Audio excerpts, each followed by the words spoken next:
Shalom saudara dalam Tuhan. Saudara, Elia Miro dengan seorang muslim atau penanya muslim membahas tentang nama Allah.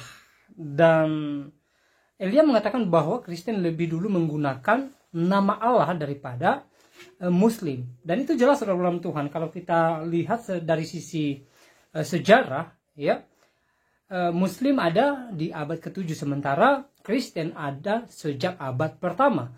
Nah, saudara dalam Tuhan, sebelum kita lanjut, mari kita melihat video berikut dan pastikan tekan like, tekan tombol subscribe dan share video ini supaya menjadi berkat bagi banyak orang. Jangan berpikir nama Allah itu punyamu. Nggak. Kita tidak tahu kapan kita mati. Itulah Tuhan yang tahu. Kita nggak tahu kapan kita mati, kecuali kamu mau membunuh dirimu sendiri. Kapan kita mati. Okay. Makanya Tuhan yang nyabut nyawa kita. Tuhan tahu kapan kita mati, tapi bukan Tuhan yang buat kita mati, Pak. Paham nggak maksud saya? Ya, jadi siapa? Bukan Tuhan yang membuat kita mati. Berarti kalau dosa kita banyak, kita cepat mati gitu. Semua berarti mati. Anda tak punya dosa. Itu buktinya bayi itu punya dosa, makanya dia bisa mati.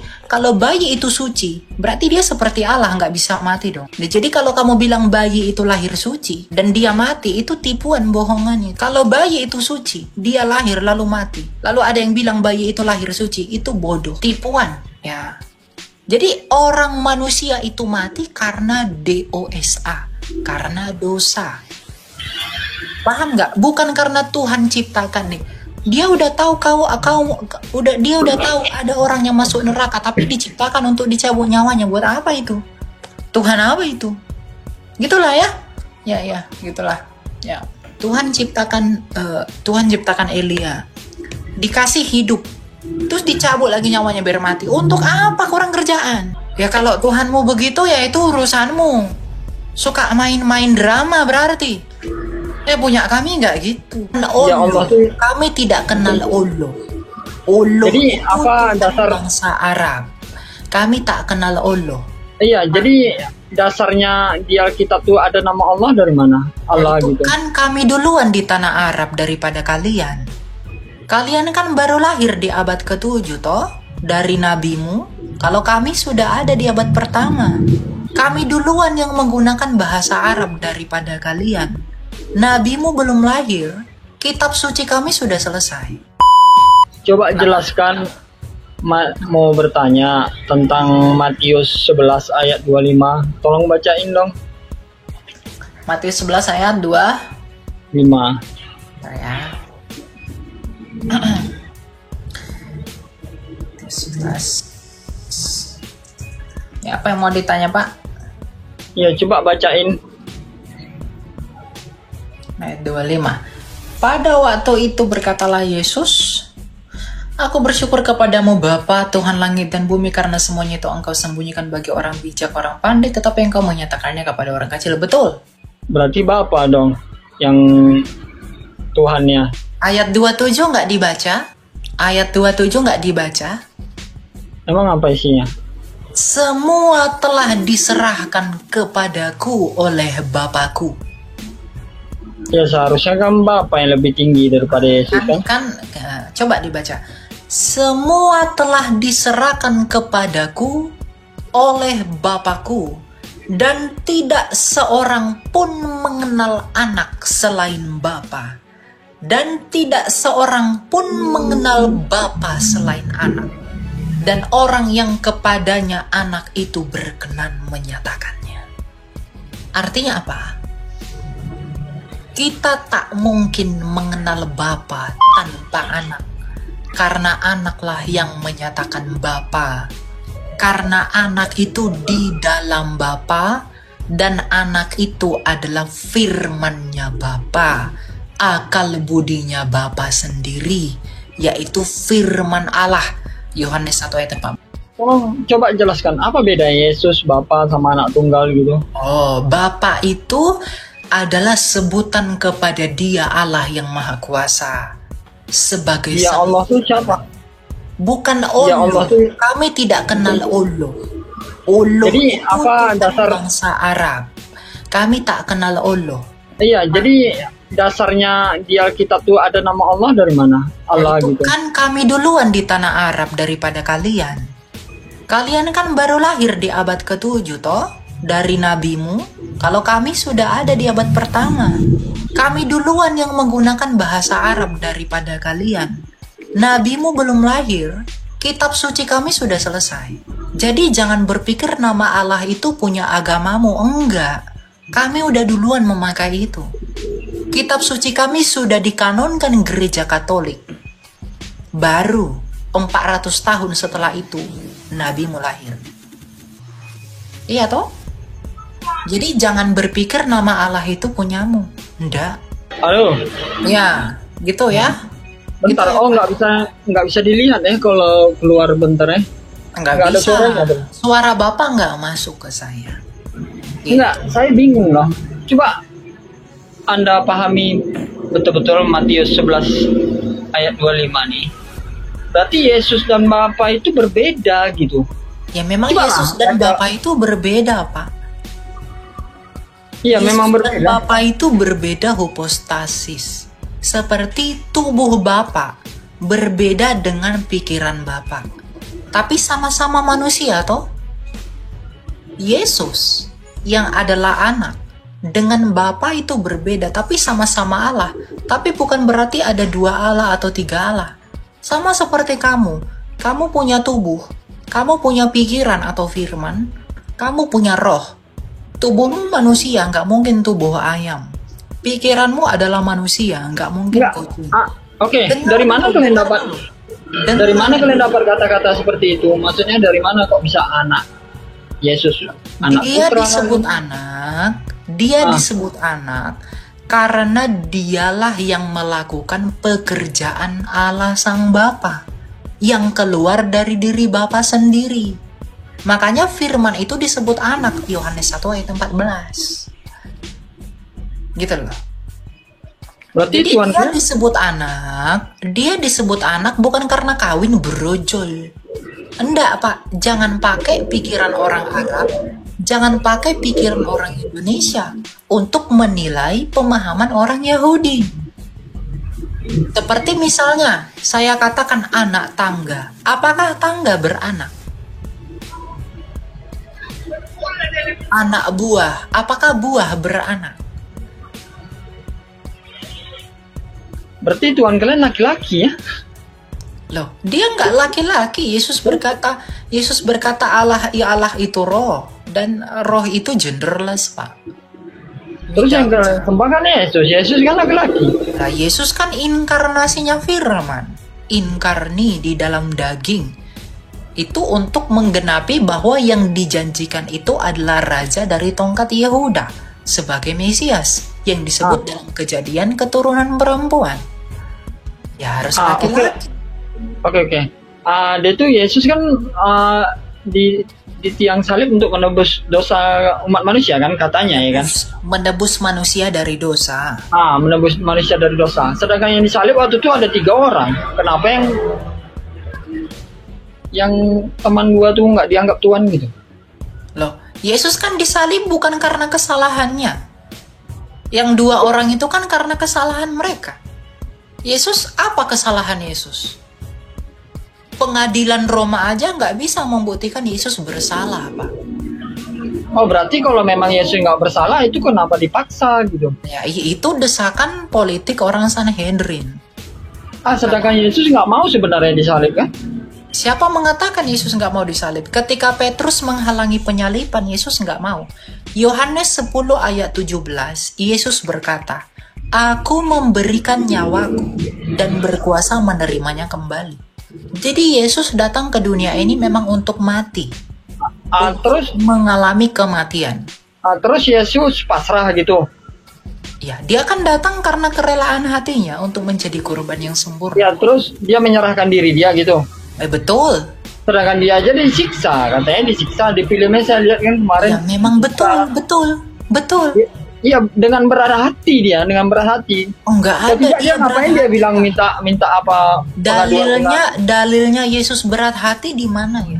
Enggak, maksudnya dia dengan Enggak, itu asumsi. Kalau enggak ada dalil, asumsi itu.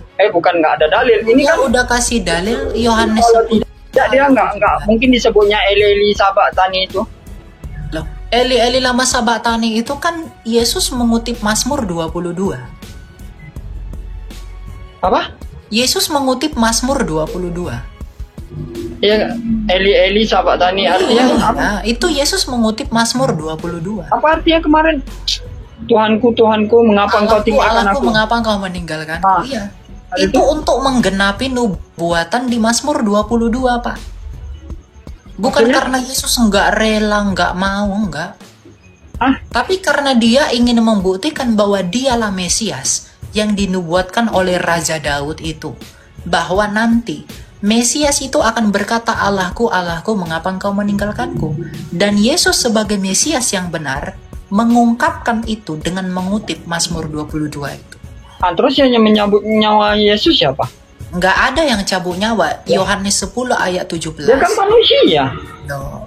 Di iman kami kematian itu, Pak, karena dosa, Pak. Bukan karena Tuhan cabut-cabut nyawa, Pak. Iya, jadi yang nyambut nyawa manusia ini siapa? Oke Nggak lah. ada yang mencabut nyawa, Wah. nggak ada. Oh, terus kalau kami mati, misalnya Anda mati, siapa yang nyambut nyawa Anda? Wah, saya mati itu karena memang dosa saya, karena tubuh saya udah nggak sanggup lagi dan Nah. sebagainya. Jadi nggak ada Tuhan yang nyambut, bukan Tuhan yang nyambut. Loh, Tuhan itu menciptakan manusia untuk hidup, bukan untuk dicabut-cabut nyawanya. Berarti yang mematikan siapa? Nggak ada yang mencabut nyawa, Pak. Terus gimana sih? Ya jangan samakan dong Tuhanmu dengan Tuhan Enggak, saya. maksudnya oke lah yang menghidupkan kita ini Tuhan, Anda bilang kan? Betul. Oh, berarti Terus yang mematikan kita siapa? saya tanya Anda kembali. Berarti Tuhanmu menciptakan kamu untuk dicabut nyawanya. Bukan gitu, Mak. Kita Nah, diciptakan untuk Kami itu jelas. Kami itu diciptakan untuk hidup kekal, tapi dosa yang menyebabkan kematian. Tuhan tidak pernah ciptakan manusia untuk mengalami kematian. oke lah. Dosa Jadi yang menyebabkan kematian. oke, jadi yang yang mencabut nyawa kita ini Enggak ada siapa? yang mencabut nyawa. Itu kamu terlalu terperangkap dengan dogma agamamu. Jadi kamu percaya cabut-cabut nyawa. Di iman kami itu nggak ada, Pak. Nggak ada yang cabut nyawa. Terus Orang mati ya memang kalau karena tidak ada matinya nyabut mati. nyawa, seharusnya Anda tahu kapan Anda mati. Oh, justru itu justru karena itu kita tidak tahu. Justru kita nggak tahu kapan kita mati. Gitu loh. Kalau Tuhan ciptakan manusia untuk dicabut nyawanya, buat apa diciptakan? Emang Tuhan main dadu? Emang Tuhan main boneka, main drama gitu? Nggak Tuhan berpikir aja. ciptakan, berikan nafas terus nyawanya dicabut gitu. Buat apa, Pak? Tuhan kami nggak kurang kerjaan seperti punyamu. Ya terus kalau nggak Tuhan yang nyabut siapa? Kok bisa Anda Tuhan tidak tiba-tiba mencabut mati nyawa, gitu? dia mengizinkan kematian. Tapi bukan dia yang mencabut. Roma 6 ayat 23. Upah dosa adalah maut. Dosalah yang membuat kematian itu ada. Makanya Yesus datang ke dunia ini adalah untuk mengalahkan kematian itu melalui kebangkitannya. Makanya mengapa Yesus datang itu untuk mati? Ya untuk mengalahkan kematian. Paham ya? Gitu ya. Apa? Jadi jangan samakan konsep kamu yang baru lahir di abad ke-7, Pak, dengan kami yang sudah ada di abad pertama. Itu nggak sama. Ya. Karena Anda tidak bisa mengerti apa yang terjadi di abad pertama. Ya, gagak lagi pula imanmu bukan lahir di tanah perjanjian. Imanmu lahir di semenanjung Arabia. Yang kita nggak tahu itu daerah mana itu. Ya, jadi jangan pernah samakan konsep-konsepmu dengan konsep kami. Kekristenan dengan Yudaisme itu sepakat bahwa dengan penumpahan darah lah ada pengampunan dosa. Ibrani 9 ayat 22. Nah, kamu beda sendiri ya, itu urusanmu. Ya, coba Anda cermati pertanyaan saya. No. Yang menciptakan Gini. kita ini Tuhan, Jangan Anda bilang. gunakan. Tapi yang mematikan kita ini siapa? Anda bilang masa nggak tahu? Kalau memang Anda nggak tahu, berarti Anda tahu kapan Anda mati. Kalau bukan Tuhan yang menyambut nyawa kita.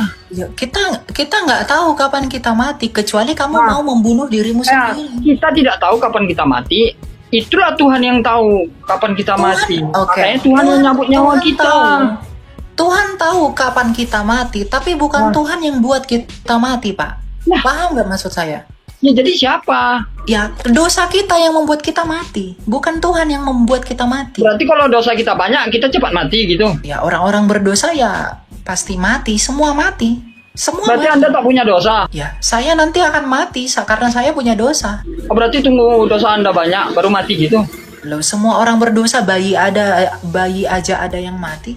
Itu buktinya bayi itu punya dosa, makanya dia bisa mati. Kalau bayi itu suci, berarti dia seperti Allah, nggak bisa mati dong. Nah, jadi kalau kamu bilang bayi itu lahir suci, ya, dan dia mati, itu tipuan, bohongan itu, nggak bener. Karena yang suci nggak mungkin mati.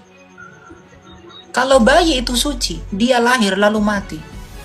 Lalu ada yang bilang bayi itu lahir suci, itu bodoh, tipuan, gitu ya.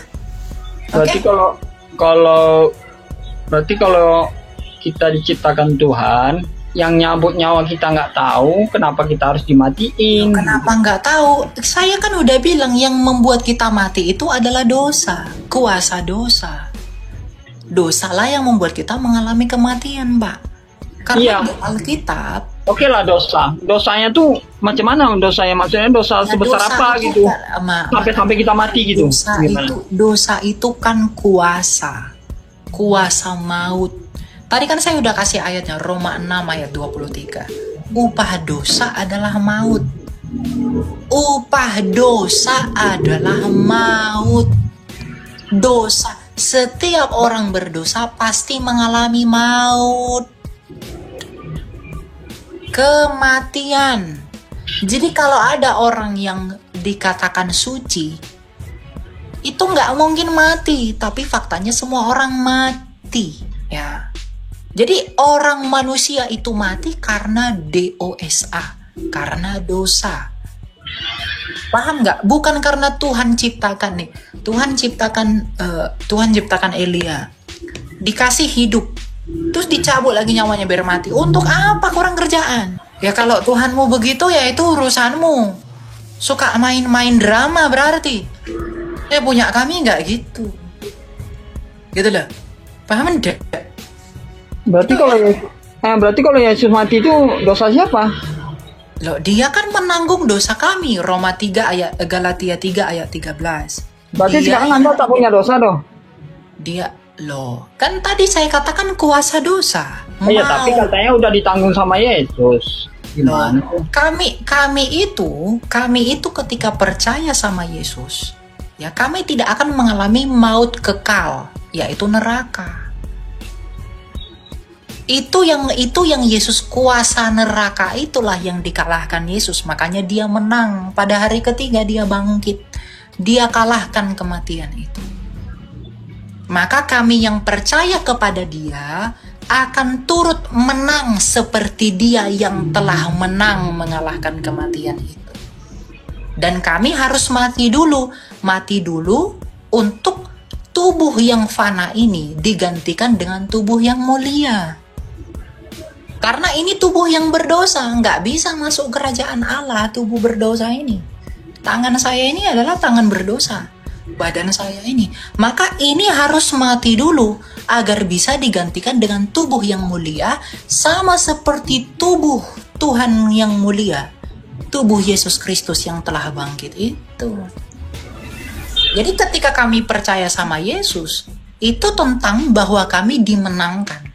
Kuasa dosa yang tadinya menghakimi kami, itu ditransfer kepada Kristus dan dikalahkan oleh Kristus.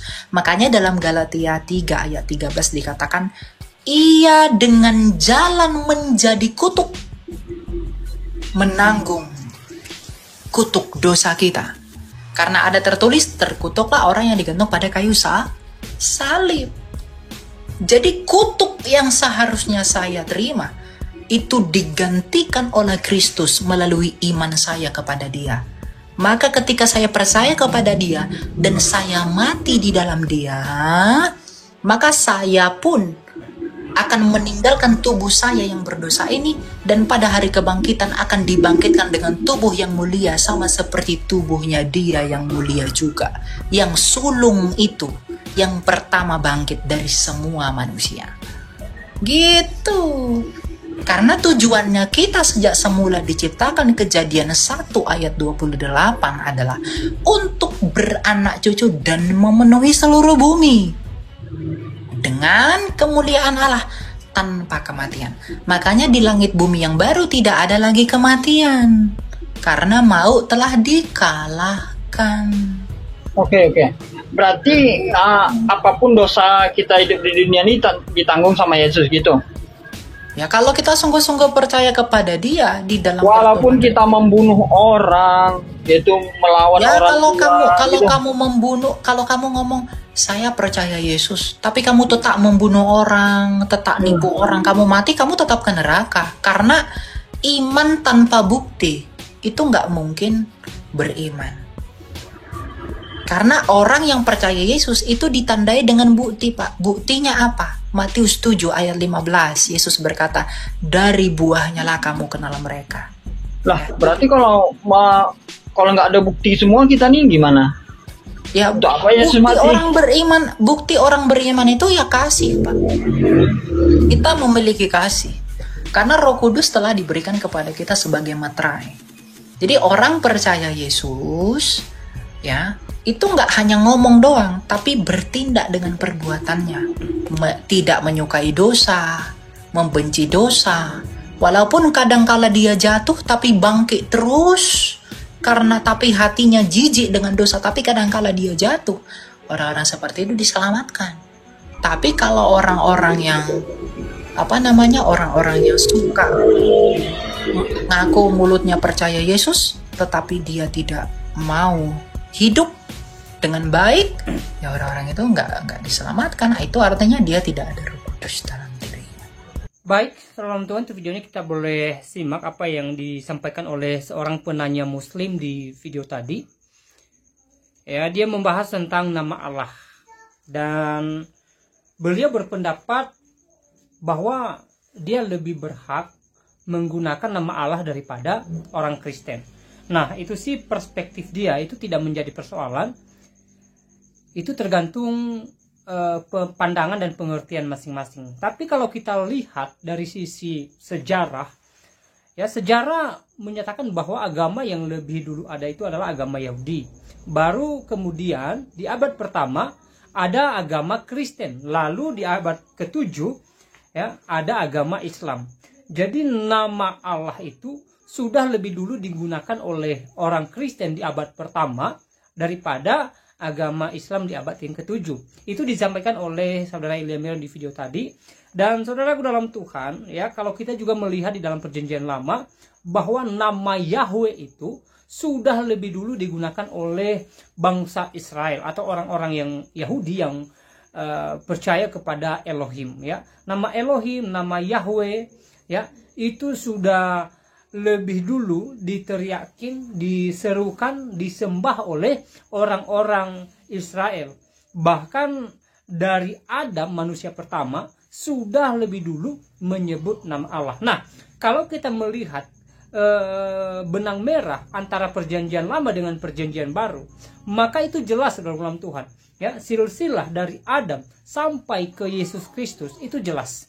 Ya, contohnya di dalam Injil Matius pasal pertama, di sana dituliskan, ya, beberapa silsilah dari Abraham sampai ke Yesus Kristus. Dan kalau kita juga meneliti antara Adam sampai ke Abraham, itu sangat jelas dalam Tuhan. Jadi semua berkesinambungan, punya benang merah.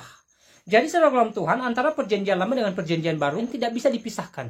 Itu merupakan satu kesatuan yang punya hubungan baik dari sisi geografis, politik, ekonomi, ya, bahkan dalam hal nubuat-nubuat para nabi tentang Yesus Kristus. Di dalam perjanjian lama, para nabi menubuatkan tentang Yesus Kristus, menubuatkan kedatangan Yesus Kristus, menubuatkan bahwa Yesus Kristus akan datang ke dunia ini, ya, Raja Damai akan datang ke dunia ini. Bahkan kitab Yesaya menubuatkan bagaimana kemudian Yesus datang ke dunia ini menyelesaikan persoalan dosa melalui kayu salib. Dan Yesaya menyebutkan bahwa Yesus disalib bukan karena dosanya dia, tetapi dia menanggung dosa orang percaya kepadanya, sehingga orang percaya kepadanya tidak binasa, melainkan beroleh hidup yang kekal. Dan itu digenapi oleh Yesus Kristus di dalam perjanjian baru. Kita baca di sana bagaimana Yesus datang ke dunia ini, bagaimana firman menjadi manusia, bagaimana dia melayani kurang lebih 3,5 tahun, dan bagaimana dia menyelesaikan pergumulan dosa manusia melalui kematiannya di atas kayu salib, kebangkitannya dari antara orang mati, bahkan kenaikannya ke dalam kerajaan sorga. Saudaraku dalam Tuhan, ya, kalau kemudian ada orang di luar sana mengatakan bahwa Kristen tidak berhak menggunakan nama Allah, ya, itu sah-sah saja. Itu kan perspektif mereka, itu pandangan mereka. Ya, kita tidak bisa membantah pandangan mereka, tetapi ya, kita bisa menyanggah apa yang mereka sampaikan melalui firman Tuhan yang kita bisa baca, kita bisa teliti hingga hari ini. Ya, bahkan dari sisi sejarah juga, saya sampaikan di awal bahwa Kristen lebih dulu di abad pertama, saudaraku dalam Tuhan, otomatis Kristen lebih dulu menggunakan nama Allah, gitu loh. Ya. Jadi saudaraku dalam Tuhan, apa yang disampaikan oleh saudara Elian di video tadi sangat luar biasa. Ya, pastinya memberkati kita semua, membuat kita semakin mengerti tentang kebenaran Alkitab, tentang bagaimana orang Kristen lebih dulu menggunakan nama Allah, dan Kristen berhak menggunakan nama Allah, gitu loh. Karena yang disembah oleh orang Kristen adalah Allah itu sendiri, Allah pencipta langit dan bumi. Nah, saudaraku dalam Tuhan, ya, berbicara tentang Allah di dalam kekristenan, ya, kita mengenal yang namanya Allah Tritunggal, ya. Jadi Yesus Kristus merupakan pribadi kedua dari Allah itu sendiri, ya. Firman yang datang ke dunia ini, firman yang menjadi manusia, firman yang menjadi manusia untuk menyelesaikan misi penyelamatan bagi umat percaya. Ya, kenapa kemudian Yesus datang ke dunia ini? Sebagaimana di dalam Injil Yohanes 3:16, ya, karena begitu besar kasih Allah akan dunia ini sehingga Ia mengaruniakan anak yang tunggal, sehingga setiap orang yang percaya kepada yang tidak binasa, melainkan beroleh hidup yang kekal. Jadi itulah alasan kenapa Allah datang ke dunia ini, ya. Kristen tidak bisa diselamatkan oleh perbuatan mereka. Orang Kristen tidak bisa diselamatkan oleh sikap mereka, oleh kelakuan mereka, oleh apa yang mereka lakukan di bumi ini. Tetapi yang boleh menyelamatkan orang Kristen adalah kasih karunia Tuhan yang telah memberikan hidupnya, memberikan nyawanya, ya, untuk menjadi korban penebusan bagi orang percaya. Mungkin di zaman perjanjian lama, orang percaya itu bisa selamat melalui ketaatan mereka kepada hukum Taurat. Namun saudaraku dalam Tuhan, kita tahu bersama bahwa hukum Taurat itu, ya, susah dilakukan oleh siapapun. Ya, memang kita bisa hidup, ya, kalau kita taat akan hukum Taurat. Tapi siapa sih yang sanggup, ya? Siapa sih yang sanggup kemudian melaksanakan perintah hukum Taurat? Itu sangat susah, apalagi di zaman sekarang. Saya sampaikan contoh kecil, ya. Misalnya setiap orang berdosa harus menebus dosanya dengan persembahan kepada Tuhan. Misalnya seekor burung merpati setidaknya, atau kambing atau lembu, ya, dipersembahkan kepada Tuhan. Nah, kalau kita lihat zaman sekarang, tentu hal itu sangat susah, saudara dalam Tuhan. Jangankan kita persembahkan seekor lembu atau sapi, ya, untuk kebutuhan sehari-hari saja susah, saudara dalam Tuhan. Dan kita punya Allah yang hidup, yang mengerti keadaan ini, sehingga Tuhan menggenapi apa yang dinubuatkan, apa yang diaturkan di dalam perjanjian lama, sehingga melalui nubuat, sehingga melalui penggenapan yang diberikan oleh Yesus, kita diberikan keringanan, sehingga tidak lagi kita bawa korban-korban persembahan, ya. Kita hanya percaya kepada Yesus, kita hanya datang kepada Yesus, kita hanya percaya bahwa Yesus adalah Tuhan, dan juga sebagai buah dari keselamatan kita taat akan firman-Nya. Nah, saudaraku dalam Tuhan, selebihnya silahkan tulis tanggapan saudara di kolom komentar, ya. Tuliskan tanggapan yang baik, yang positif, terutama tanggapan yang memuji muliakan nama Tuhan. Dan saya tidak terlalu panjang lebar menyampaikan pesan melalui video ini. Semoga video singkat ini memberkati kita, dan Tuhan Yesus memberkati kita sekalian. Shalom.